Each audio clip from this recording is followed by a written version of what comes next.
Okay, this is the Music Maestro podcast. We're back once again.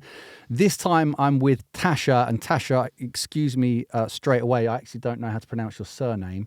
Demi. Tasha Demi. Tasha. Easy. You know, I thought it might be Demi, like Demi Moore. No. Tasha Demi. Sounds better like that, but no, just Demi. Okay, Tasha Demi. Yeah. Thank you very much for coming on. Me. We're going to start straight off with a question I know you don't want, and that is, what's your favourite song of all time? Right. So this is the hardest question ever.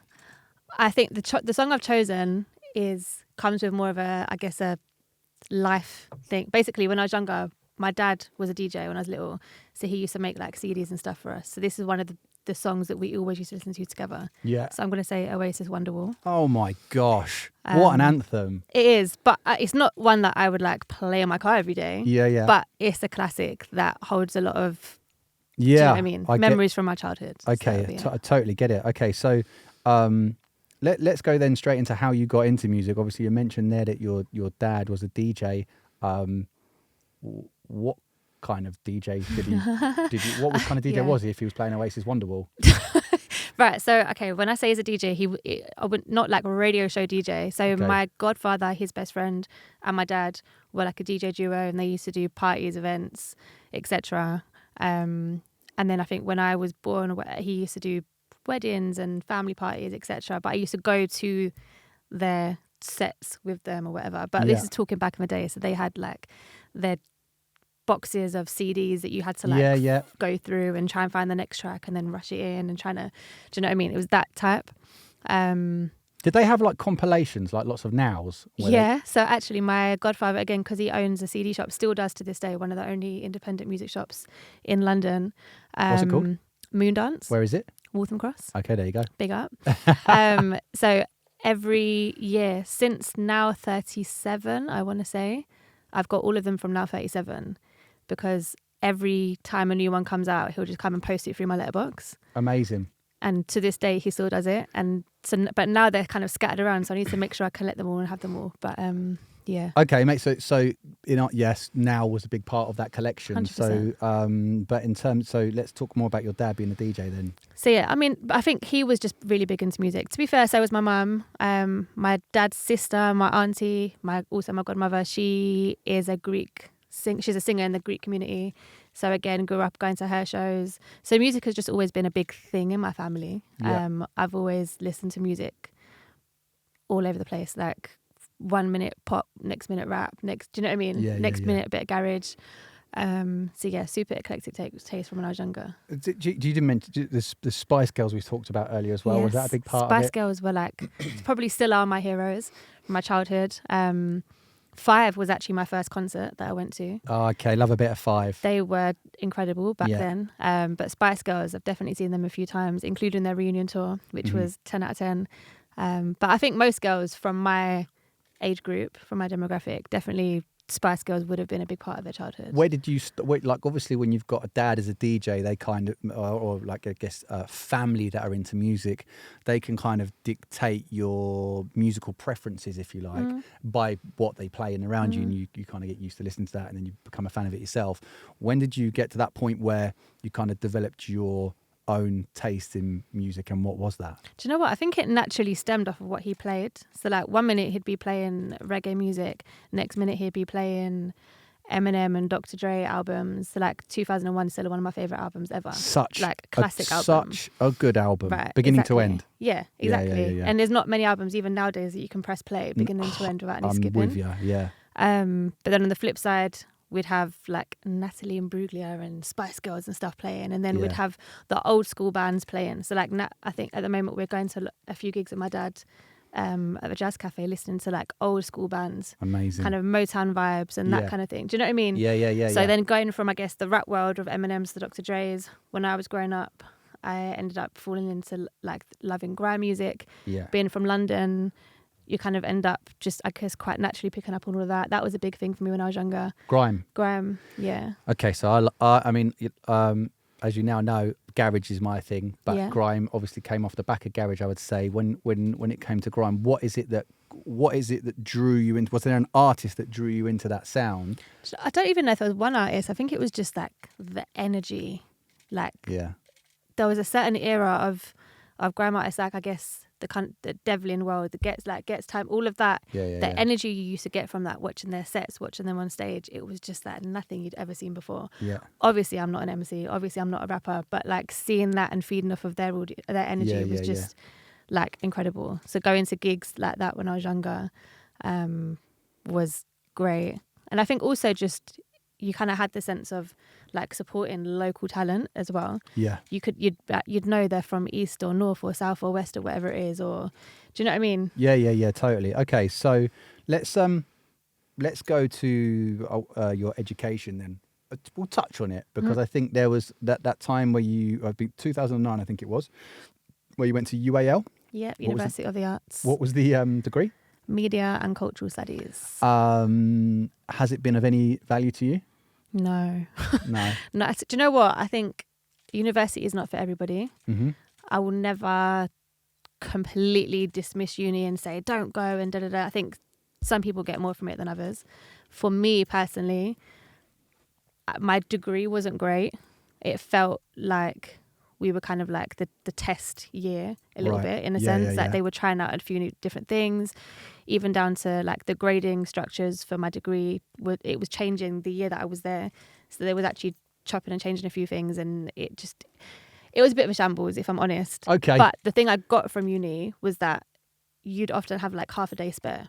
So in like if I'd have a lecture in the morning or a seminar in the morning, the afternoon I would spend doing my own thing, which in the end ended up being like work experience and kind of building me up for what would be my future career. Yeah. Okay. Well, one question I want to ask, and I have asked it a few times in previous episodes, is you said university's not for everyone. Mm-hmm. When it comes to music industry, is it for anyone? Because I went and did a degree in music industry management. Okay. And I said this last time around. I always wonder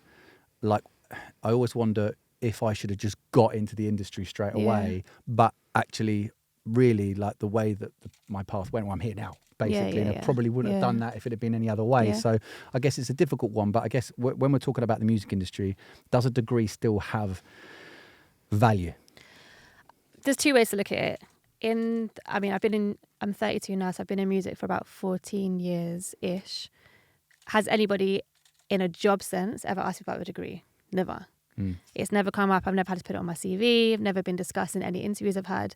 So there's that. But then on the flip side, well, not even the flip side, so then adjacent to that, I use my spare time at uni to do a lot of work experience, volunteer work, etc., stuff that I went out and got on my own accord. Yeah. So it gave me that, but I never got work experience through university. Yeah. So I think if you go to university and spend the 3 years there just studying and not trying to kind of put yourself out there, I guess. Extracurricular. Extracurricular stuff. And then you end up getting your degree. And then what do you do? Because you haven't made the contacts. You haven't got any, I guess, real world experience. Do you know what I mean? I think some people like going to uni for the structure that it gives you and to be able to kind of commit yourself to something for 3 years and achieve something. So in that sense, great for like a personal achievement. It's nice to know I've got a degree under my belt, but it's not helped my career. I'd say music it isn't really a... I kind of feel like having done it, I'm not sure I'd recommend it to progress with a career in the music industry. I'm not sure if I would recommend it, even though it was probably of value to me. Anyway, that was an aside, I guess. Career. As we were touching on before we started, on your LinkedIn, there are a total of 33 experiences listed for your career, which has to be record-breaking. I feel like as soon as I leave here, I'm going to go and check my LinkedIn to make sure everything on there is real. I mean, / should be there, because that even to me sounds a lot. I'm assuming, like what you were just touching on there, a lot of these experiences were happening in conjunction with uni, or did they come after? Yeah. I mean, obviously they came after, but some maybe started before. I've always done things on top of things. Yeah. And also I think I've had a lot of periods of time where I've done like freelancing bits whilst trying to get experience in the industry. So that it one of them, I'm trying to make it make sense. So one of them things might have been a particular piece of experience I had, i.e. a month contract somewhere. And then somewhere else might have been a 3-month contract. So that wouldn't be 33 years worth of experience because I'm only 32. No, totally. I mean, it reads very well in terms of when you look at who you've worked with, which includes MTV, Box TV, UMTV, which is the compilations department at Universal. You've got Global, you've got Polydor, RCA, and then obviously your latest venture, 22. In addition to that, a presenter, Mobo's, Westside FM. Yes. Do you dabbled with presenting? I did. Yeah. I did. I think that was all supernatural. I mean, I started music. No, I never tried to get into music, I want to say. I've always been a big music fan, like massive music fan. So I think I was saying to you before we started filming, that I originally started basically just posting grime videos on my Facebook page because I liked them, because I was excited about the new music. So it was more like hey, check this out, or this song is sick, or this EP is sick. And then people on my Facebook used to get annoyed because Facebook isn't really the place to post that stuff. Yeah. So I switched that over to a blog page, and then quite naturally my blog ended up taking off with the help of posting the links on Twitter. Yeah. This is over 10 years ago, so completely different world to what we are in today. And then I guess from the journalism side of things, I ended up being a music editor for a youth magazine called Live Magazine, which is based in Brixton. Like great place to work for. I think a lot of people in the industry came from there actually. And then I guess from the journalism world, that moved quite naturally into presenting. But again, I don't know if I ever turned around and was like, I want to be a TV presenter. It was more the passion of I want to talk about music with people and quiz so these artists. More from the journalism perspective. Yeah. Okay. Okay, so let's try and find a concise way to talk through your vast experience. There's a number of companies that we spoke about there. So I guess where did it begin for you in terms of your first foot in the door for the music industry? Okay, so the first, I guess the easiest way of saying the first time I quit my job in retail. So the first time I was getting paid from music. This would have been after maybe 3, 4, 5 years of working for free in a number of ways whilst working in retail to support myself. So my first paid job in music was an internship at Box TV. Right. So Box TV is like for music, Kerrang, smash hits, like etc. It's like the whole suite of TV, music TV channels. And I worked across the production and kind of like music teams, basically. I was like a straddled 50-50 role, and that was a year's placement. What did you do? So half of the job was to help make their schedules and make the programs for the TV, and then half the job was helping to book the talent and helping out on shoots. So like them TV shows that you'd have back in the day of like the top 10 Christmas countdown songs with Kylie Minogue or with McFly or whatever. Still do them? But that would be what we did back then. Right, okay. Or filming at music videos, etc. How did you get that gig? Obviously, from being a kind of it sounds like you did some unpaid work or just like work experience work. How did you go about getting that job? I think at that point, I'd been a few years into getting work experience. I'd got quite a lot under my belt from working at Live Magazine, including being like the music editor. So I had like cover stories like Tinchy Strider and like loads of great interviews and stuff under my belt. And at this point, I knew I wanted to work in music, but I didn't know where or how or what I wanted to do. In school, we all know nobody talks about the music industry. Nobody tells you what roles you can and can't take. I had no idea what any role was. So I think do you think that they should talk about that at schools? 100%. I think in school it's very much like, what do you want to be? A teacher, a fireman, a policeman. I mean, nowadays kids are saying YouTubers. It's very. And then if you say you want to work in music, for me at least anyway, it was okay. Do you want to be an artist? No, I can't sing. I'm not going to do that. Or do you want to work at a record label? That's how it looked for me. But then growing up, record labels looked like old men in suits. So again, I didn't really know how you work at a music label. So then the yeah. other side was you kind of knew a little bit about journalism, but again, didn't have a clue how to get into that as like a real job. So I just started applying. Right. And I have to be honest, I started applying completely blindly. I didn't know what I was applying for half the time. Yeah. I have gone for many interviews before I got my foot in the door. And I, looking back, was very unprepared for the interviews. I would go into an interview, for example, for a job at a label to work in, let's say, the promotions team. Or internship. They'd say, okay, where do you want to work? And I thought by saying, I'll work anywhere, I'll do anything, I thought that would make me seem Willing. super keen and willing and I'm a sponge, mold me, like I'll learn on the job, whatever. But actually how I can now see it came across is unprepared and didn't have the knowledge that I needed to have. Yeah. Do you know what I mean? I get that, although I don't really see what at such a young age, how can you possibly know 100%. what route you want to take until 100%. you taste a bit of everything? Literally, I mean, the first step I had, I'll go back to the Box TV thing in a second, but the first step I had in the door at a record label was when I got a phone call from the HR company at Universal. It was on a Thursday afternoon, and at that time I was trying to just get jobs because I didn't have a full-time thing going on, and they said, can you start tomorrow? I've got 2 weeks temp work at UMTV, which it was called then, it's now called UMOD. Can you come in?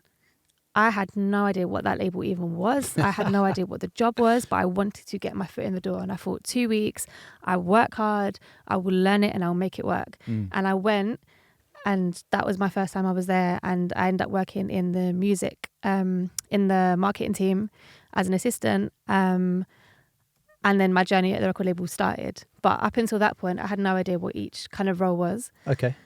So yeah, for Box TV, basically, I just applied for loads of jobs. Yeah. Applied for loads of jobs, ended up hearing back from the Box TV team. You had to put together like a pitch. You had to pitch a new TV show idea. You had like a whole thing. You had to put together a whole presentation as like phase one. If you got through, you then got through to the assessment day, which I did. On the assessment day, you turn up. You went to Channel 4 in Victoria, which was just amazing to turn up to go to Channel 4 building. Yeah. I bet. It was an assessment day with about 40 people, and it was very X Factor style. You had like challenges and tasks throughout the day. Was that not very intimidating? It was horrendous. But also I had a car I had a car accident about a few days before. Oh dear. Not an awful car accident, Okay. like I had whiplash, but Okay. I was Bad enough. that I was like this. So like I remember presenting literally like this in the thing. But to the point where I mean I think I was taking whatever painkillers. I felt like I might have been quite high or in a bit of a daze, like I don't know what I'm doing and what I'm here, because I was a bit stiff.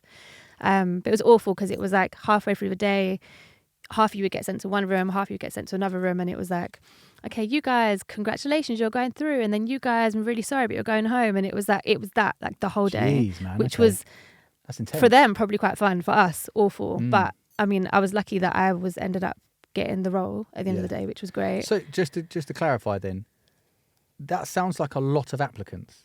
Yeah. And are we saying out of all of these applicants there was one role and you got that role? Yeah. That's an intense, I guess, interview procedure for one role. But also, I guess, props to you for that. So from Box then, is that after that? Is that when you went to UMTV or not? So after Box, I went to MTV. Okay. So my boss at Box recommended me for a role because it was temporary at Box. Yeah. They recommended me for a role to work for the EMAs, the European Music Awards, which is the award show that runs every single year through the MTV team. And they had a role for EMA assistant, and I was recommended for that. So then I applied for that role. But that was only like a 3-month contract. Mm-hmm. So for a little while, I ended up going between Box TV and MTV, between the both of them. Okay. And then around that same time, that's when I got the phone call to go and be a temp at UMTV. Right. So, and this is interesting actually, because obviously UMTV, as I said, it was, I guess, the compilations department of Universal Music. Like you said, it's UMOD now. It's not doing compilations, but we were touching on compilations right at the beginning. So if you go in from your dad's DJing and having all of the now compilations. Was there any kind of draw to this role because of that, or was it just coincidence that you ended up in a compilations role? I mean, like I said, I had no idea that label existed. I didn't know what the role was. I just heard Universal temp needed assistant. Let's go. I think at that point I'd gone for a few interviews and hadn't got them. Yeah. So I just wanted to get in the door. Wanted to get in. Was there? It was a 2-week role. It then got extended to 3 weeks and 4 weeks and 5 weeks. I think I was there for 8 weeks in the end. Had to leave then because I had a contract locked in already with MTV to go back there for another 3 months. Right. Whilst I was at MTV, UMTV then offered me an official internship to come back to them for a year. And then from there, I started climbing through the ranks. So then I was intern, and then they promoted me to assistant, and then it was junior product manager, then it was product manager, and kind of grew from there. With at UMTV, again, it's, I guess if you've not worked in a compilations role, and we both have, like, it's quite hard to even know. Like, to be honest, like any role in the music industry is like, what were you even doing? What does it, like, working in compilations, what does that mean? Sure, it's a really interesting role because at the time, streaming was on the move. So I remember, but in an exciting way, like we didn't really know where it was going. In an exciting and also scary way, because actually people were scared that we weren't going to make money from it anymore because streaming was growing, CDs weren't. So then everyone was like, oh my God, this new world. So UMOD was half and half. So half of it was the playlist strategy for Universal Music, and then half of it was compilations. So it was just this whole other world that obviously I'd never stepped into. As a music lover, it was exciting because it was like, hang on, you can put together projects of just all the best songs, wicked. And you're basically there making playlists essentially all day, every day, which is great. But obviously, again, what you don't realize is that compilations typically skew to our older audience. So you've got compilations for not just me and you guys to listen to. You're talking about compilations for like your mums and dads to listen to. Or you're talking about like country compilations where you're going, huh? I don't know that music. But it was a really good learning curve. Like I worked on an album with Trevor Nelson, which was wicked. Again, the kind of, I guess the old Motown, R&B kind of vibes that I got from like my childhood really helped me with that. And working with Trevor Nelson was amazing because he is just one of the legends. That's the Trevor Nelson collection, right? Yeah, one of them. Yeah, a huge series. That right? Yeah. So that was wicked. Also made kind of more like, I guess, black music facing albums, which was my passion. Like Exclusive was like one of the albums. And then we did a collaboration with Channel AKA back in the day, which again had a lot of the kind of up and coming UK rap grime kind of artists on there. And again, for them, that was one of the first times that their songs were being featured on albums like this. That were being promoted on TV, right? 100%, which was great. But again, then it lent into like my real passion for that genre and kind of the UK rap side. So I'd get people like DJ Target and stuff to do the voiceovers for my adverts. And, you know, it was just such a exciting way to kind of bring my passion to life and like working with like, animators on the TV adverts and stuff like that. Like who even does TV adverts nowadays? Like, Music Maestro. But do you know what I mean? Like back then, I know, totally. You'd have meetings on TV's adverts every week. I know, it was all the rage back then. I remember it. I mean, it's funny because what you're talking about there in terms of the project, but actually more the product. I always found it fascinating being in the meetings where you would brainstorm ideas, and then maybe one of your ideas in your head turning into a product on a shelf in Tesco. Oh my God, it's amazing. Insane. And it's obviously, amazing. I think there's one thing working within genres that you kind of have a passion for or love or understand. But also I found myself like even as a garage head or fan or whatever, I remember working on the sound of dubstep and not really liking dubstep because I guess didn't really enjoy it. But actually, when you're absorbed in that sound and you have to kind of understand it inside out, you kind of do develop your kind of your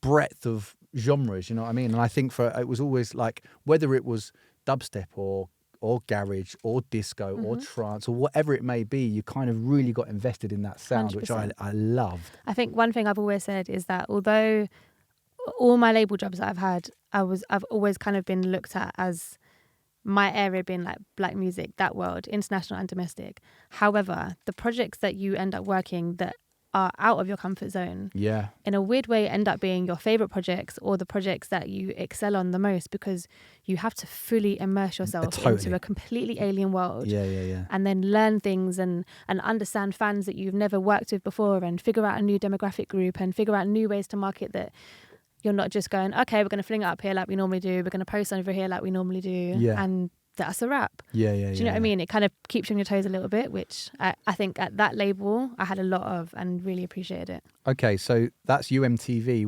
We've still got the record label with Polydor RCA. Where did Global sit in all of this? Global didn't work for Global. No? Was there not a radio? Oh, no. Wait, what can you see on here? Well, let me look at the 33 experiences we've got here, but I could have sworn I saw Global Radio, a celeb and talent booker for Capital Extra and Barclaycard's Music Potential.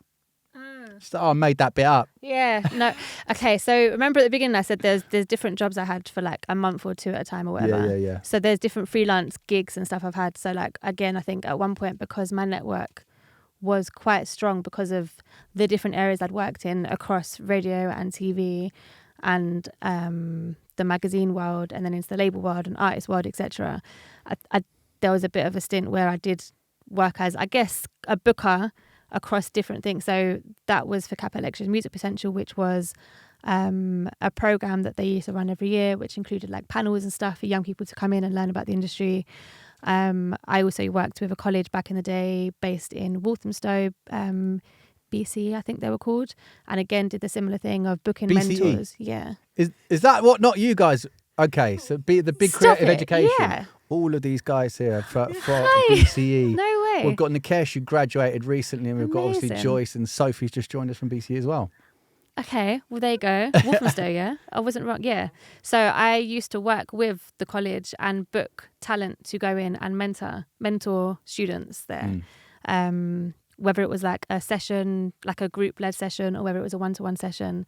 But yeah, small world. There you go. Yeah, amazing. Okay, so I guess then, where did when it came to UMTV, where did it go from there? From UMTV, obviously, I was in the building at Universal, and because of the work I was doing there, I ended up moving over to Polydor. At Polydor, I was marketing manager and looked after their a lot of my roster was kind of like with black music, but international and domestic. So over there, I worked projects like Steph London. So Steph signed when I first joined. So the first single I did with her was the French Montana track, Hurting Me. Yeah.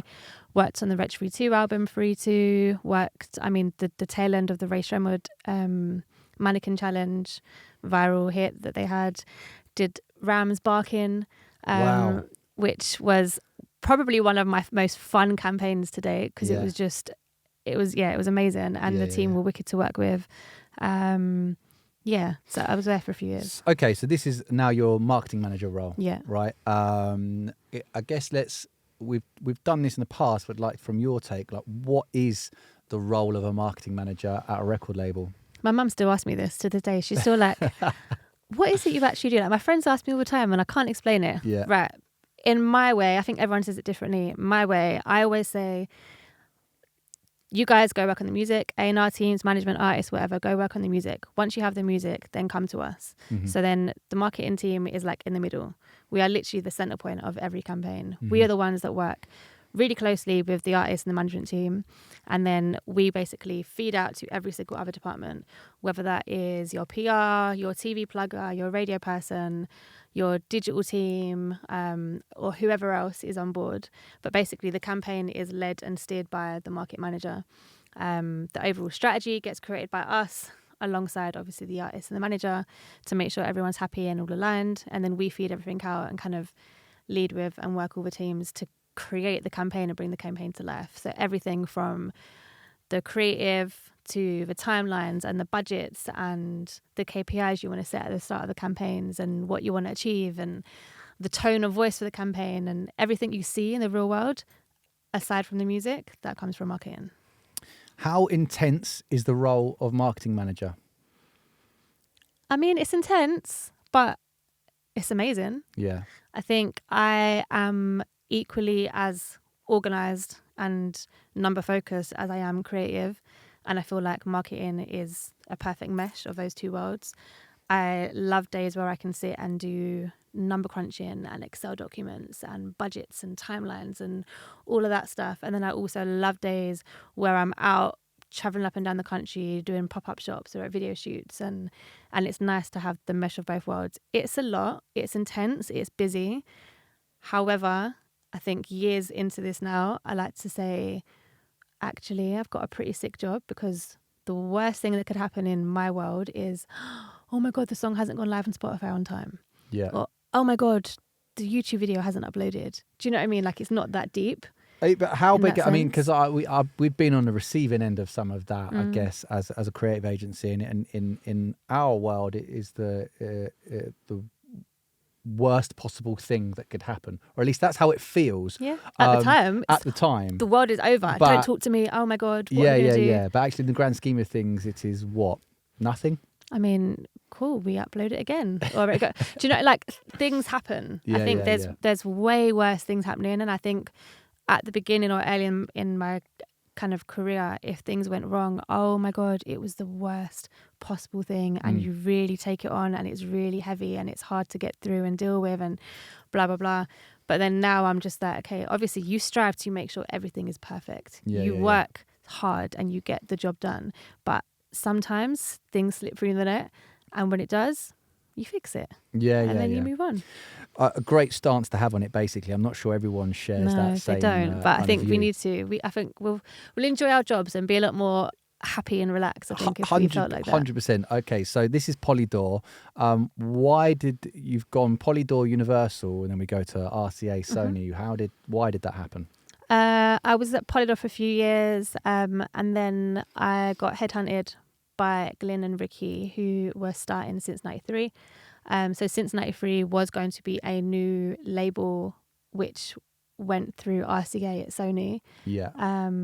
And they spoke to me, and actually, funnily enough, my now business partner, Whitney, they headhunted us both to come and run the marketing for their new label. Was this as co-heads?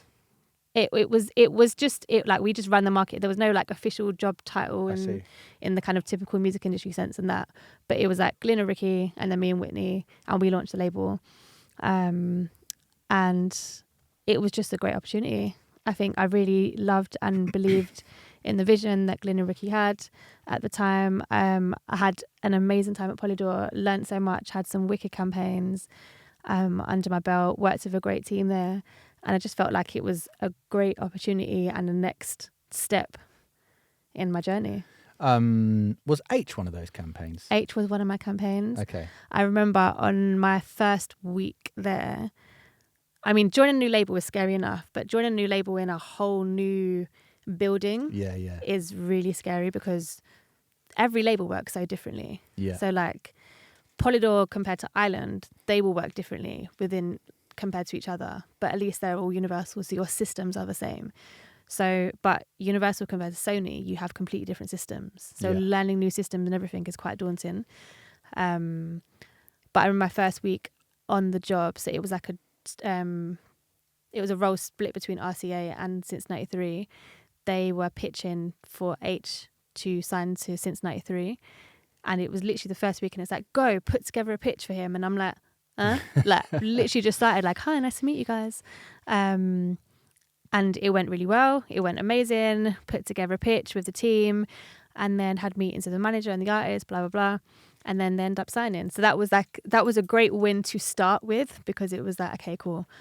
Our pitch has actually helped him sign. 100%. And then obviously the campaign went on to do what it did. Was it H2O? It was H2O, with the water splashing in the face. Which again was like an incredible campaign to work. So you touched on there actually, which was going to be one of my questions, the systems between Universal and Sony. Are there any other kind of differences that you identified during your time working at the two biggest majors that you took away? Do you know what? In the end, you realise they all work very similar. Right.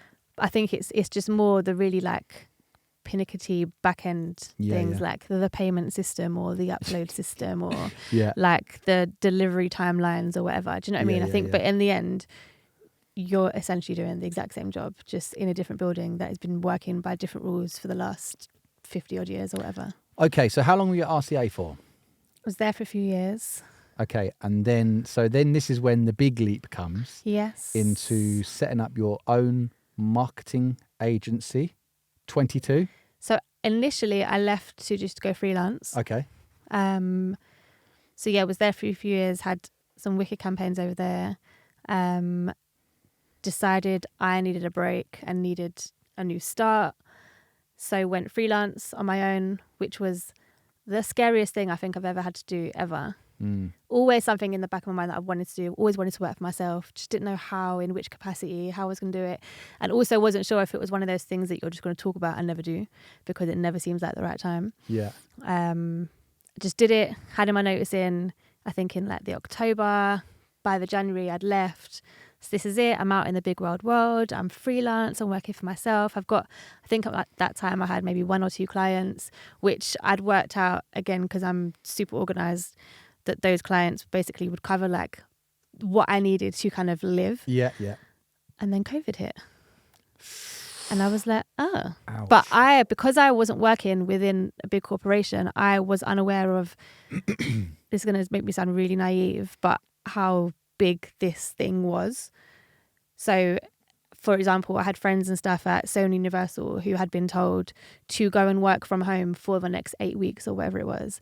In my head, I was, oh, fine, it's cool, come with me, like work at this cafe I work at in here, or come work with me here and we'll do co-working days or whatever. And then it wasn't until like obviously it actually happened and the news and blah blah blah that it was like, no, like the world is shut down now. Everyone works from their houses. And I was like, oh my God, the time I take a chance on myself is the time the world shuts down. So I was like, that's it, I'm not going to get any clients, no one's going to work, nobody's going to be making any money. But in a weird way, it did work. And it was during COVID that Whitney and I had a discussion about teaming up. We teamed up on one client to start with, to test the waters and just see how it would feel and whatever. And then, 22 was born. 22 is a dynamic marketing and creative agency which was conceived with the purpose of creating meaningful connections between culture, music and communities. Sounds quite good, doesn't it? Who wrote that? Was that you? Both of us, I'd like to say. Collaborative. Okay, so my question is straight away, how do you create meaningful connections between culture, music and communities? I mean, you work with 22 agency, right? That's obviously going to be the answer. Mic drop. Do you know what it is? I think both of us came from working in music for many years in different capacities, but also similar in some ways also. And I think for me, at least anyway, by the time I left major labels, I'd been in majors for a little while and I needed to breathe a little bit. Yeah, definitely. I felt, personally, I had stuff going on and I just felt a little bit just lost and I needed space. And I felt like sometimes, not even just in major labels, I feel like in big corporations, you end up feeling quite heavy and feeling quite slave to the vibe. Structured. And it just, do you know what I mean? And it didn't work for me and my brain and my mental capacity. And I needed to kind of start fresh. And we were both like, you know what, we're 2 young women who love music and we really want to create a company that can represent the modern music landscape. I feel like record labels are incredible at doing what they do, but also they are very structured and obviously have worked the same way for however many years now.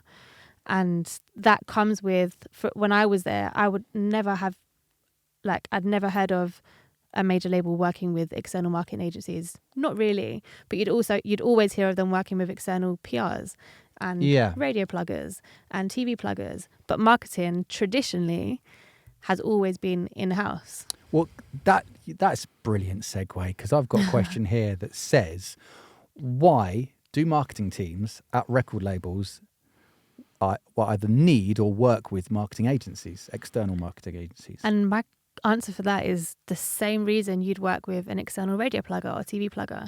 I really want, not just for our agency, because there's many other agencies like us now, there's many people doing freelance marketing now, and there was less when we first started the company, which would be 4 years ago now. But I feel like every campaign should have experts on the campaign. And I feel like although I want to be amazing at my job and I want everyone to think I'm amazing, I should not be the expert you think about for every single campaign you want to run. Mm-hmm. I want you to look at a campaign and say, do you know what? 22 would be amazing at that. Or do you know what? Tasha would be great at that. Do you know what? Whitney, this is her bag. This is what she's good for. Just like when I have a campaign and I'm putting together the promo team, I'm saying, do you know what? This radio plugger over here, perfect for this campaign. And this PR over here did a campaign like this for this person, so they'll be perfect for this. Yeah. Why don't we look at marketing the same way? So essentially putting together your best players in one team. 100%. Yeah. 100%. I feel like every artist should have a fully bespoke team around them, built for them. Plugging into their existing marketing manager, the marketing team, right? Well, I mean, I feel like the artist and manager sit together and then they should have a completely bespoke team around them, whether that I is see. Okay, an external marketing agency or your marketing manager at the label. But whoever it is, I don't think you should go in and just be like, you work with the standard team that does a pop artist and a reggae artist and a rap artist. Yeah. All in one. Like, Okay. So let's stay with 22 then. Like, obviously I've given your tagline. It's a very impressive one. Like, in simple terms, what is it that 22 actually offers? So we are a marketing and creative agency. We basically, everything with us starts with a conversation. In the same way I was just saying, every artist should have a bespoke team. We work in a completely bespoke way for every one of our clients. So every time we have a new client inquiry come in, it starts with a conversation to see what they need from us. So in plain, simple, layman terms, we can do your 360 marketing campaign that you would get at your record label by your marketing manager or product manager, whatever you want to call them.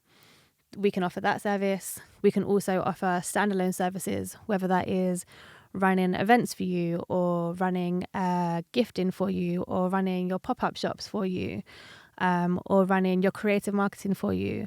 Or we also do like consultancy, like advisory services also. So there's many ways we can work. We can do half of that. We can do all of it. It kind of depends on what you need, what other team members you have involved, what the budget is, what the timelines are, etc. It's very impressive. I guess another thing I want to touch on now then is like when we look at your career, it's vast, and obviously you've got some huge companies that you've worked at. When you look back today at the career that you've had, what are the moments or the points what are you most proud of? It's going to sound really cheesy, but I'm proud of the journey. Like the all-encompassing journey, in the sense that I feel like I've had a lot of work experience in different areas in the industry. So I feel like it's given me a really well-rounded knowledge and understanding of how the industry works and what plugs into where. Looking at my journey at a record label on its own, to start as a temp, to an intern, to an assistant, to a junior product manager, to a marketing manager, you end up learning every single angle at a record label. I feel like if I went in as a marketing manager, I never would have learned how to ingest songs into the system. I never would have learned how to have a conversation with this team or what this area was. Do you know what I mean? So I feel like learning literally from the ground up has given me a fuller understanding of how it all works. So yeah, I'm appreciative of that. Okay, so so highlight achievements then. When you look back now, like, are there any things that stands out? You think, wow. I mean, we spoke earlier about an award you won, so I assume that was one. I guess if there's any artist campaigns that you've worked on that really stand out. Yes, we spoke earlier. We won 22 won the award for best marketing agency in 2022, which we just figured out, which I think that is so fitting, and I can't even believe that we missed that one out as a marketing agency. So Quality. That is error on our side, but that was amazing because we'd only been going for a couple of years at that point. So to not only be recognised by, it was Young Music Boss who put on this award show, and the fact that put on the award show is amazing anyway, but then to win it also was incredible, and kind of have that amongst your peers was definitely one of the highlights so far. I think exciting campaigns. So like the H2O campaign was super exciting because that was a real moment of starting something from scratch. Yeah. And everything from the pitching him to join the label and sign to us. Great, we got that. And then when his music was delivered, and then we started talking about artwork ideas and creative and stuff. And then when it came to, okay, cool, now we've got the artwork. Even like when we shot the artwork for that literally included H standing there in his shorts while we threw bottles of water at him, and he had to stand there with his eyes open to try not to blink while this water was going in his face. Just like random moments like that was great. And then recreating that exact same setup at his album launch party that we collaborated with YouTube on. So when people came to the party, they stood behind a Perspex screen and had water thrown in their faces, and then captured their own kind of version of their artwork. I really like bringing things to life and bringing it back into the real world, which is what we did with Wretch as well. So Wretch 3-2 was probably one of my favourite campaigns as well, with the red balloon. Yeah. Because we made that red balloon go viral, and we brought that out as many places we could. I've never spent so much money on balloons in my life.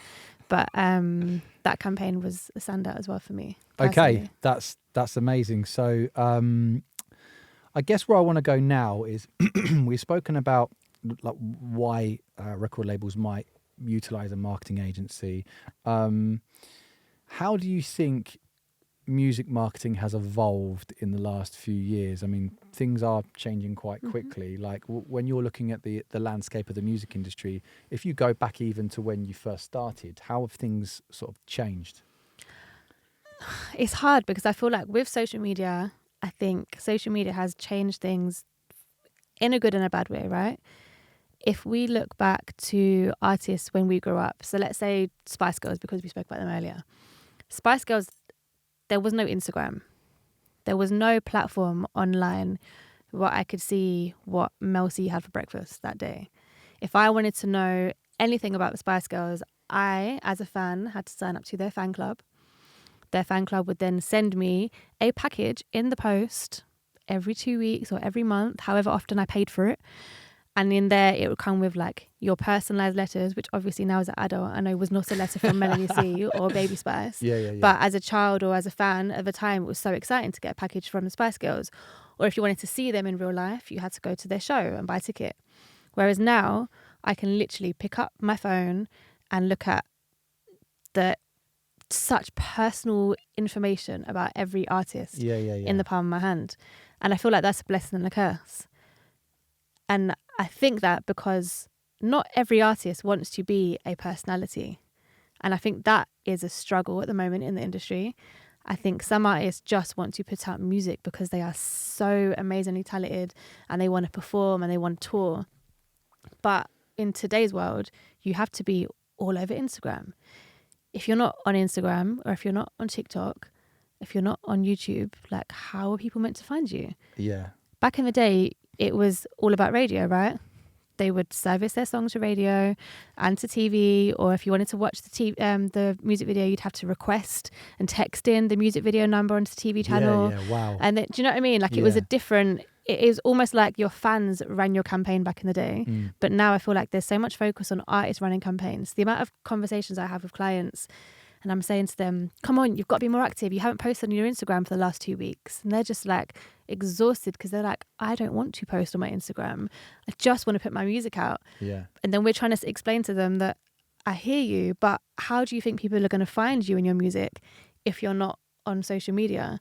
So there's such a discrepancy now with like how you find fans, and so I feel like that's a big struggle. I think I read something recently, I don't know who it was exactly on LinkedIn, about essentially artists being a business, right? And if that artist is a business, then social media is your marketing, right? Yep. And so I guess that's maybe the thing that perhaps not all artists consider in terms of how their music is perceived. And so, you know, I want to go back to what you said about that social media and personalities. Do you think that social media demands personalities? Because I guess with that is personalities can come in many different shapes and forms. So, yeah, is that something that they require? They demand? I think yes and no. I think inherently, yes. The same way you think of TikTok and you think of all the funky dances. But then under the surface of that, TikTok is actually about much more than that, right? TikTok can be a massive marketing tool and a massive tool for not just the music industry, just in general. I think, yes, social media requires personalities because what are you putting online? Yeah. But then if you don't want to be front facing on Instagram or online in general, then there are ways to show your musicality and just be an artist online, absolutely. But then it almost requires a completely different angle in your campaign and kind of getting yourself out there. Yeah. So I think you always have to ask artists at the start of a campaign, what are your goals? What do you want to do? Some artists want to be number one in the charts. Some artists just want to make music for a living and not have to work. Some artists want to tour. So there's artists like, I'm sure like there's artists that don't really go for charts, but they are touring nonstop. But they tour in cities and countries that aren't generally on like normal tour schedules or routes. Do you know what I mean? They'll go to the cities and the towns that are kind of completely underplayed and sold out, and they get sold out tours, and they're able to make a living off of touring because there's this demand out there and they've kind of found that niche. So I guess it's about finding your niche and your way to get your music out there while still being yourself in this crazy social media era. Within that crazy social media era, there's obviously this dispute going on at the moment that we can't get away from. Like, I'm interested to know, as a marketing creative agency, if you're 22 and you're talking to a label at Universal, and what happens when all of a sudden there was so much focus on TikTok? Where do you pivot to? Where are you pivoting to? Do you know what? It's hard. It's hard for many reasons, but it's also hard because it's so unresolved and we don't know where it's going to go to. So obviously you've got the fact that Universal Music has come down, but then if you move into the Universal Music publishing as well, there could be songs that have publishing from Universal Music artists and Sony Music artists and independent artists all on one song, which then means those songs are also being taken down. So not only have you got a third of the music industry's music being taken down, the publishing side then means you could have over half of that music being taken down. I think I've read it 70 to 80%. There we go. Yeah.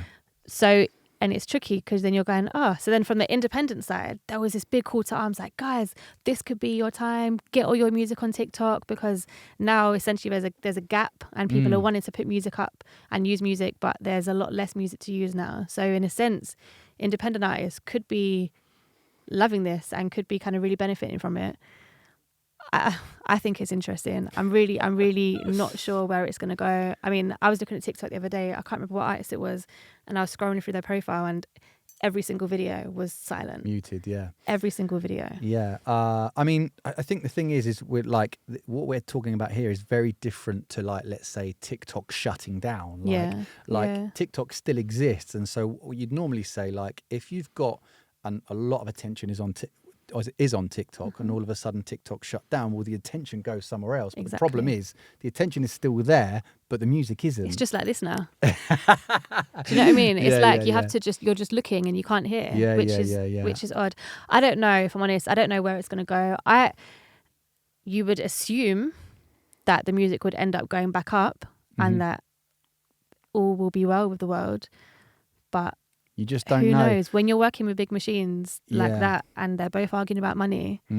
I know. I'm kind of going in between where I stand on it. Like, I thought, surely it's got to be resolved, but you just don't know. Yeah. You just don't know. So, okay.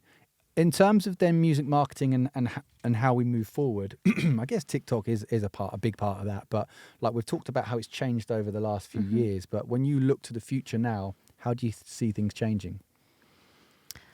Oh, good question. I mean, I feel like, kind of like what I was saying earlier, I feel like it's more in the artist's hands and it's on social media now. If I'm honest, I really want it to turn and go a little bit back in time.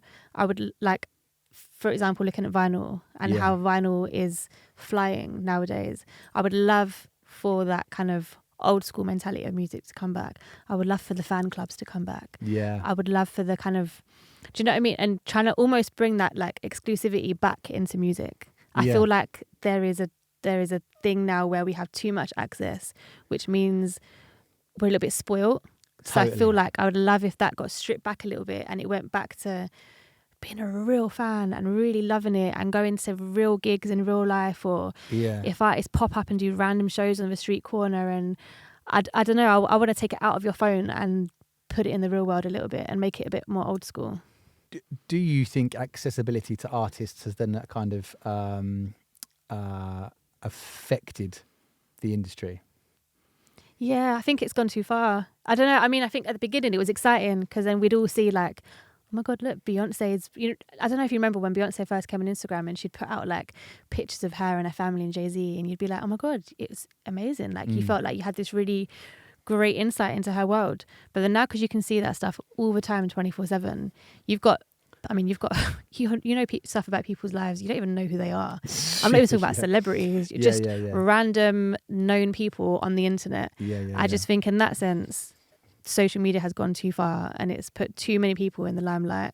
So I feel like it needs to kind of come back a little bit, restructure, and then go back to actually what the purposes should be. The problem with that, I'd say, or at least when I'm looking at the next question is like AI. And when we want to take things back to where they were, well, actually, it looks like we're about to accelerate at 1 million miles an hour to something that is just basically unrecognizable. So I don't, AI, what's your take on it? AI for me is basically iRobot, which from when I first saw that movie, however many years ago, I was like, that is what the world is going to. And now I'm like, that is what the world is going like. Yeah. For me, it's petrifying. Yeah. Like somebody could make a video of us today talking, or from this video, somebody can make a video of us having a completely different conversation. Yeah, totally. Like there's a book I was reading about deepfakes in the AI world and the political world and whatever, and just how dangerous these videos can be. The fact that we had the whole uproar, was it last year, about all these songs coming out from the likes of Drake and some of the biggest artists that we know and they had never made these songs or never said these words. I just think it's such an unregulated thing.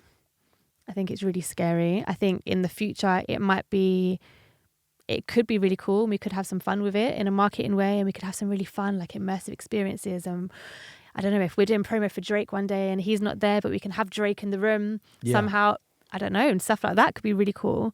But then I think bigger picture, I don't know. I mean, I remember a good few years ago now, and I'm not even sure if this counts. It must count as AI, where they brought Tupac out on stage at Coachella. Do you remember that? Yeah. And I don't know, that was just some hologram. Yeah. Basically, I always kind of look at it when I'm thinking of like the positives you can take from it. It's like the Apple Voyage show. Yeah, exactly. I was so late to the party. I did not know that was all holograms. Yeah, because they are still alive. I'm So I don't quite understand how. And I mean, my friend's seen it and she says it's an absolutely incredible show. But that essentially, I guess, like you said, is in the AI world, isn't it? Do you know what I mean? It's got to be. You're going to watch these holograms of an artist who is still alive and kicking, but that's where I can see the positives. Bring me back Michael Jackson at Wembley in '84, and I'm going to be happy. Yeah. But there's obviously there's a lot to consider when it comes to that. It's just vast, isn't it? Okay, we're pretty much at the end now. How long have we been going? An hour. Okay. What I want to finish on, and it's something again we touched on before we started. There's a new report that's come out that says half of women in music have experienced discrimination. So I want to get your take on that, and also ask the question, have you experienced discrimination in your time?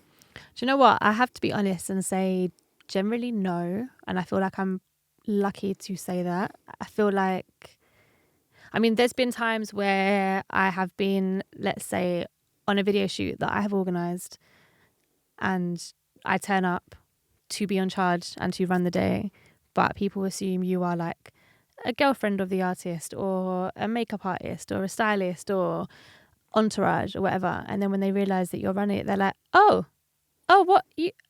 Okay. Yeah. And you're like, right, okay, it's a little bit annoying, but whatever, you get on with it. Yeah. I've had that, but I think most females have.